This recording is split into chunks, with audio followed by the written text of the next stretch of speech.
So this is Mishelle Thorpe, right? That's right. Okay, That's awesome. right. Awesome. Just wanted to double check. So this woman is an Instagram coach for coaches. She's built 2 successful Instagram-based businesses on her own.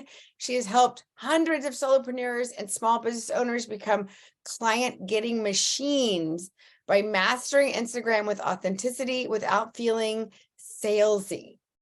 So today she's going to share 3 strategies for solopreneurs to attract more leads on Instagram. And you don't have to dance or do it every day. So woo, put our hands together. Let's welcome Mishelle Thorpe coming to the stage. Woo, Mishelle. Who's ready to talk about marketing? This has been such a great morning so far. Everyone that I have listened in on, Haley, you really know how to pick on. This has been such a fantastic event so far. And it's only 11:30 in the morning, my time. So, I mean, we've got a lot of goodness left to go.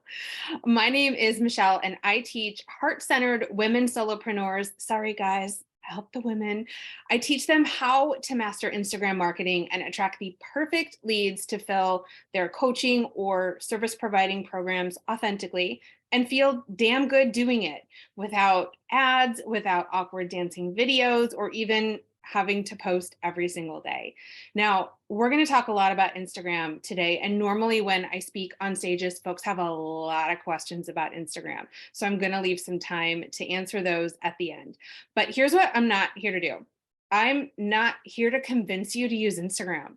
I'm not here to tell you that you should be on Instagram or that you need to have a presence on every single platform. That's not what I believe. That's not how I run my business. That's not how my clients, most of my clients, run theirs.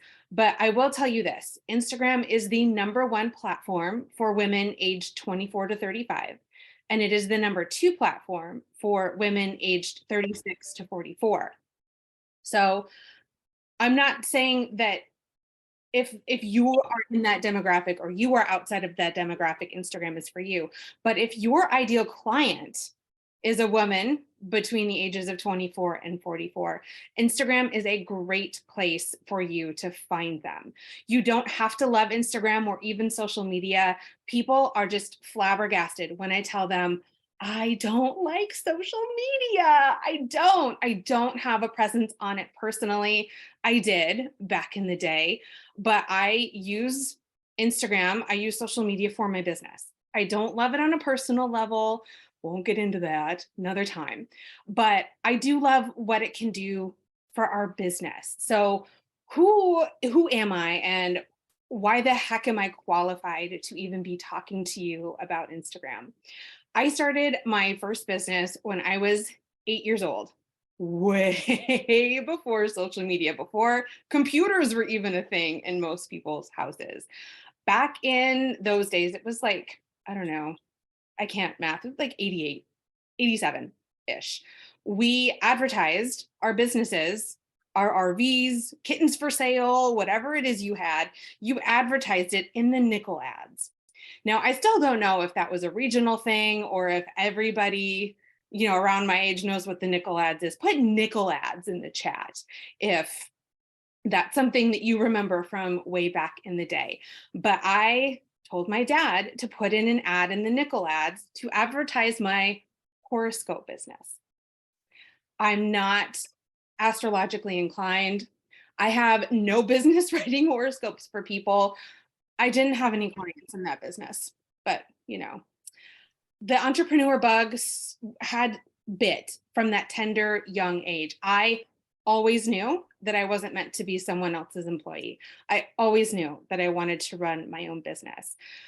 The horoscope business thing never really panned out, but I started a couple small businesses in my teenage years, into my 20s, into my 30s, but nothing that was really like an income replacer or something that would have been a full-time job. Then I was like 35. I was in my mid-30s and I was sitting at a desk in my corporate job, the perfect job, high paying, good benefits. Everyone wanted to work for this company, always getting hit up on LinkedIn about how people could get in the door. And I was miserable. I was miserable. I wanted nothing to do with it. I wanted to just walk out the door and be like, peace, y'all. I can't do this anymore. But I had to pay my bills, right? At that same time, not a coincidence because I don't believe in those. I had an opportunity to start a coaching business. It was a side hustle, obviously. It was brand new. And it was 2017. Everyone said, you have to be on Instagram. No more nickel ads. Social media is where it's at. You have to be on Instagram. And I said, all right, sign me up. Let's do this. I got this. But I didn't have an Instagram account. I didn't know how to use Instagram. I did have an Instagram account for my bunny. He was super cute. Y'all, I have his pic. It's right here. His picture's right here. His name is Pancakes. And he had an Instagram account and 150 followers, which I just thought was, oh, it's like the whole world already on this bunny's account. So I decided instead of starting a brand new account for my business, I would just change the username on his account. And I started literally showing up the day after posting a photo of his cute little face with a selfie saying, hey, bunny owners, Panny's still here. He's great. He's fabulous. But I'm a coach now. This is what I do. Who wants to be my client? And I sat back and I waited for the credit cards to roll in. How many credit cards do y'all think rolled in? Any guesses? Haley nailed it. Sandra nailed it. 0 credit cards rolled in. I had no clients. Nobody gave a crap about what I was doing. And they were like, but I was here for pancakes. I want nothing to do with your business. So I had to learn how to get good at selling on Instagram.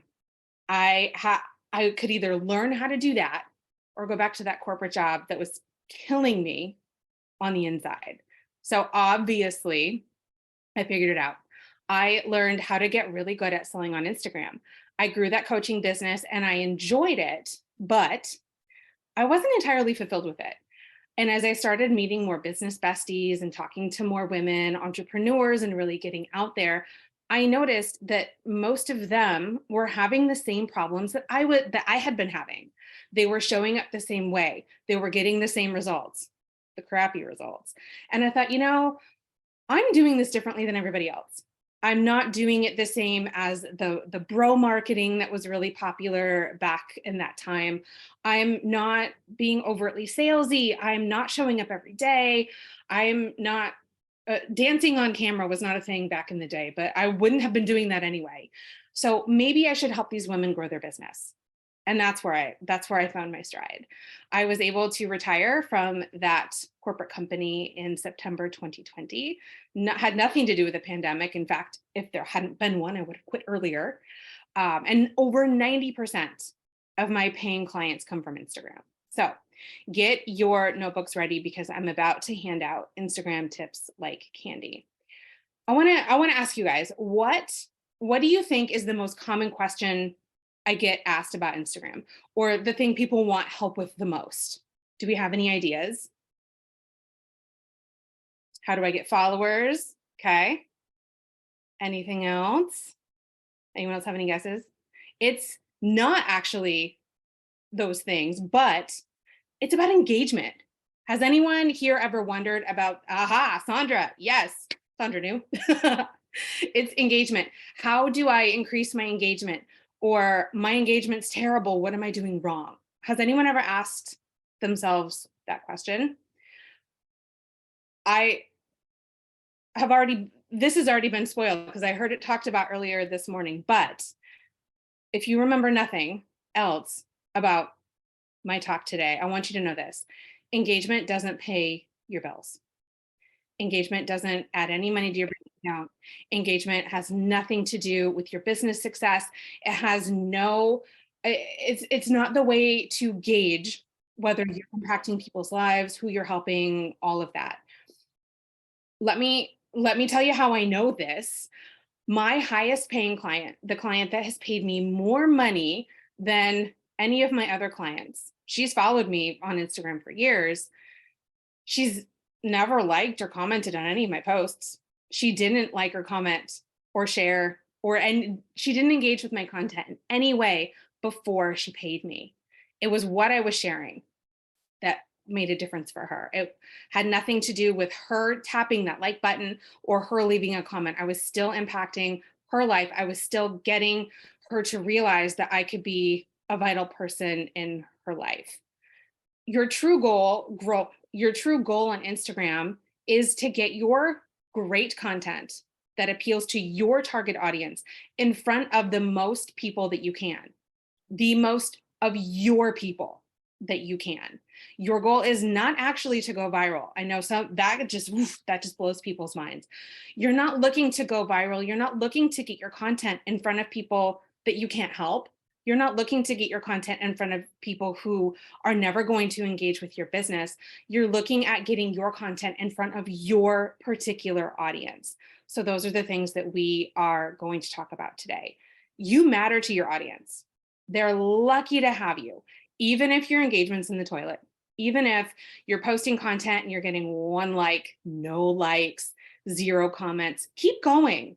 You never know who is going to be impacted by that piece of content. You could have somebody, Charlene said the same thing earlier this morning. You could have somebody sign up for your lead magnet, join your paid program, sign up for a call with you because of what they saw on Instagram without even engaging with it. My last one-on-one client that I just signed last week, she doesn't even follow me on Instagram, and that's how she found me. I'm like, sister, walk me through that process. You wanted help with Instagram and you signed up to work with me, but you're not following me. You never know what's going on the other side of that phone or that computer. I heard it said earlier this morning as well, follower count is a vanity metric as well. If any of you go to my profile, you will probably make a face at how many followers I don't have. And that's because I have a highly curated community on Instagram. I remove anybody from my followers list who is not part of my community, who is not a woman solopreneur or someone I know. If I know them, of course, they can come and follow me. But follower count is a vanity metric as well. So now that we've covered quite well what doesn't matter, let's talk about what does. And here are those 3 strategies that I promised to help you generate more leads from Instagram. Here's the first one. Use more hashtags. Hashtags are the best way for you to get found by folks who aren't already following you. And that is really your goal. You want to get, remember, you want to get your content in front of your audience, and they're not all going to be following you. You want to get more people seeing your content. Hashtags are like Google for Instagram. It's like a search engine. So let's talk specifically. What should you do? You should be using, this is a writer downer. If you're multitasking, come back to me. Use 20 to 30 hashtags per post. 20 to 30. This may seem outrageous since over the last year or so, Instagram has allegedly said anywhere from like 3 to 5 or maybe 15. It's 20 to 30. And let me tell you how I know. It's not just a number that I pulled out of my bum. There was a study done, like an actual study that looked at 18 million posts, and looked at how people were engaging with it, what the reach was, all of the metrics related to Instagram. And they found that 20 to 30 was the sweet spot. 20 was actually the sweetest, but anywhere from 20 to 30 was right behind 20 to 30 on every post. Now, you're probably wondering, I'm seeing some comments and poster comments, it doesn't matter. Either way, they work. I put mine in the post, in the caption, but it's whatever preference you have. Not all hashtags are created equal. You're probably thinking, well, then how the heck do I choose the ones that I want to use? I teach a 7-step system, but I need like 90 minutes to go through it. Obviously, way more time than I've got to talk with you today. So let me give you one of the biggest game changers. You want to make sure that you are avoiding hashtags that are underused and that are overused. So it's kind of squishy. And as Instagram ages, the numbers can shift a little. But as a general rule, if a hashtag has under 10,000 uses, avoid it. Unless you're a realtor or somewhere where you're using a location specific hashtag that's never going to have a lot of use. But for most of you, if it's under 10K, skip it. On the flip side, if the hashtag is overused, like 3 million plus, use sparingly or not at all. And the reason is that the content is going to move so quickly through that hashtag that the majority of the only people that are going to see it are spammers and sugar daddies. And I don't know about y'all, but I don't serve spammers or sugar daddies, so I really don't care if they see my content. That's why you get a lot of the spammers. That's why you get a lot of the spam comments, the spam DMs, all of that is that they're finding your content through those overused hashtags. They just sit there and refresh and refresh and refresh. So don't use the underused, don't use the overused. So that's the first tip, is use more hashtags. The second strategy is to stop posting about what you do and what programs you offer. Sounds kind of counterintuitive, right?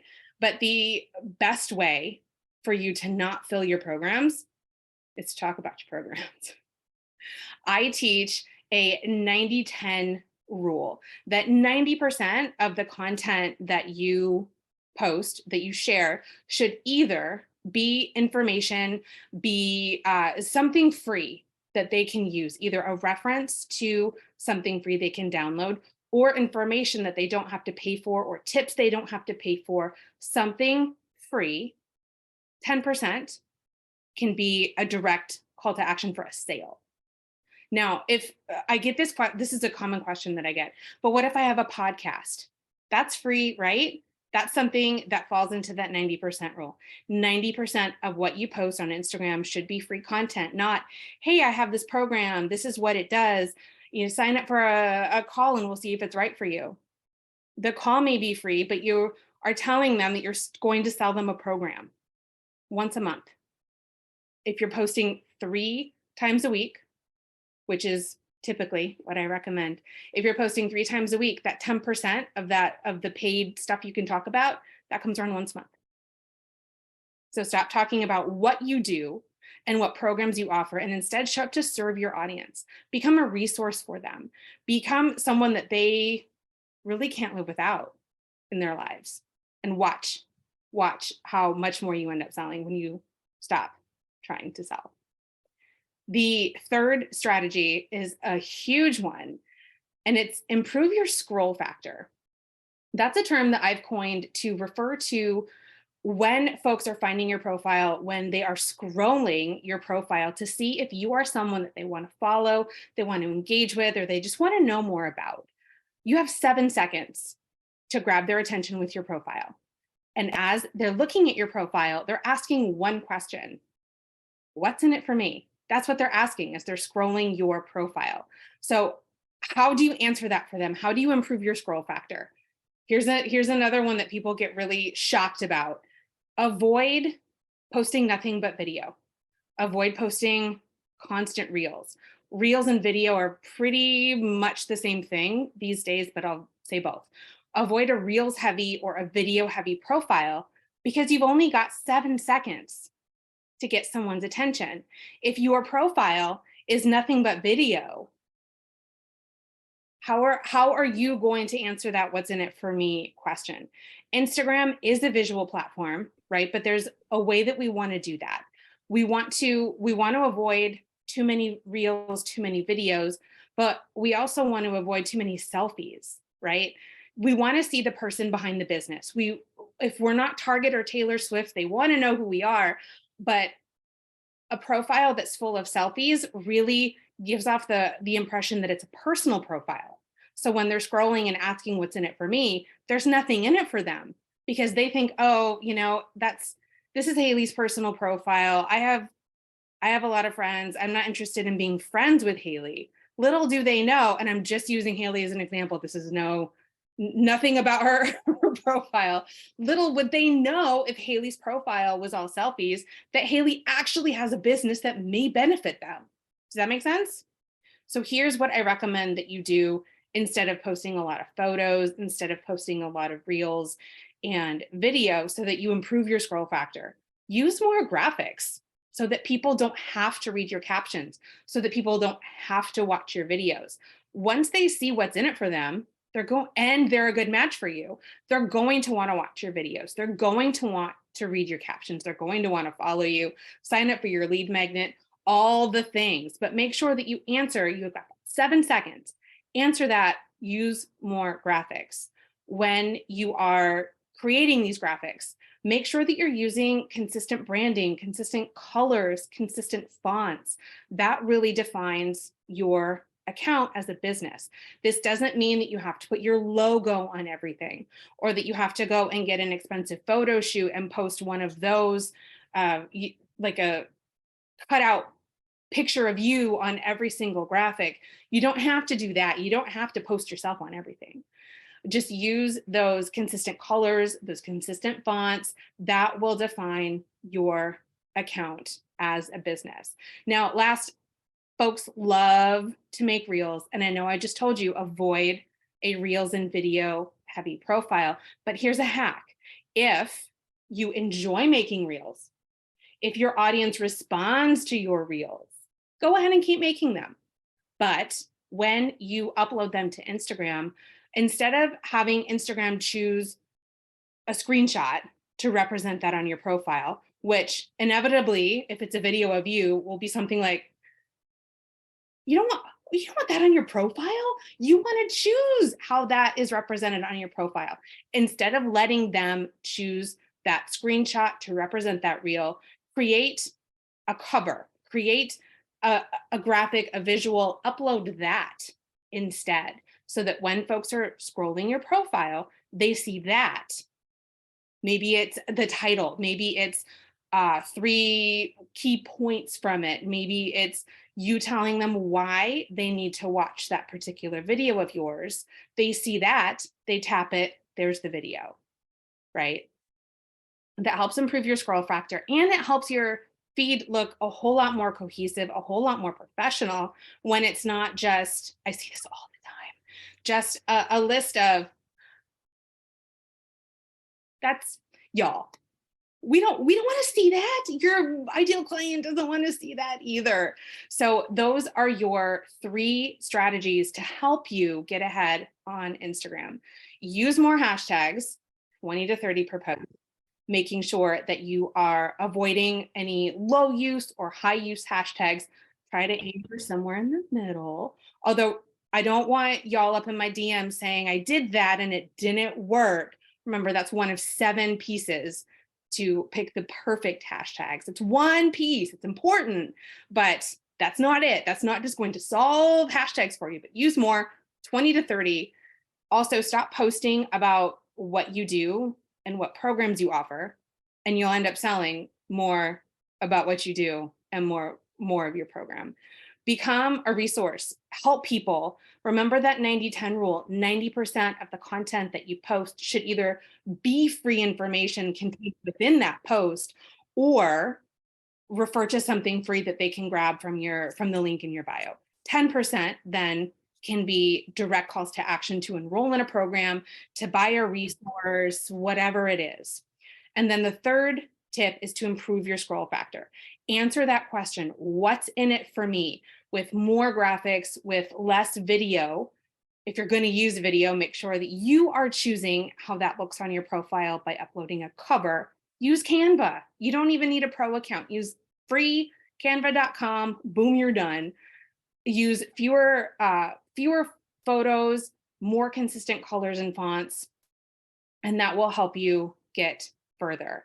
Now, I'm sure that there were a ton of questions that came through. If I didn't answer yours, put it in the chat. While you're doing that, we've only got a couple minutes left. This was a really short conversation, and I could talk about Instagram for like hours. So be sure to follow me on Instagram. I'm easy to find. I'm at Mishelle.Thorpe. I share a ton of tips. 90% of what I share is free. Follow my own rule. And I also have 2 special gifts for you. You can choose from a free download. It's 10 free strategies to get noticed on Instagram, even if you don't have a huge following. And it's got 10 bonus lead attracting content ideas. I'm also giving WEN attendees, I've got 10 openings for a mini one-on-one coaching session with me. I'll look at your Instagram profile, I'll do a quick audit, and I'll give you 3 personalized ideas based on your profile on what I recommend you do to get traction faster. There's only 10 of those. So I will drop that in the chat. I don't know if it's already been dropped, but I'll drop that my contact information in the chat, and then I will answer questions. Here it comes. Okay.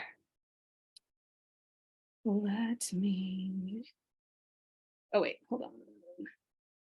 Okay, I think that got answered.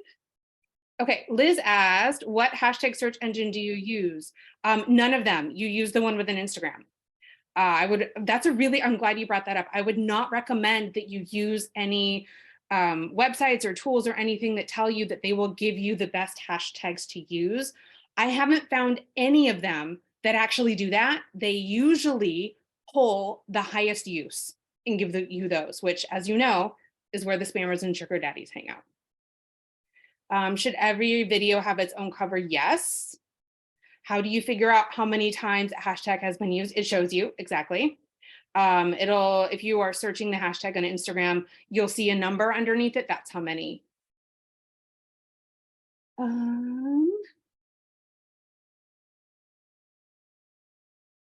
And okay. And we are right at time. Thank you, Mishelle. Everybody give her some jazz hands, put some hearts on the screen. That was amazing. Thank you, everybody. Thank you, Mishelle, for sharing your beautiful, practical things. I love it.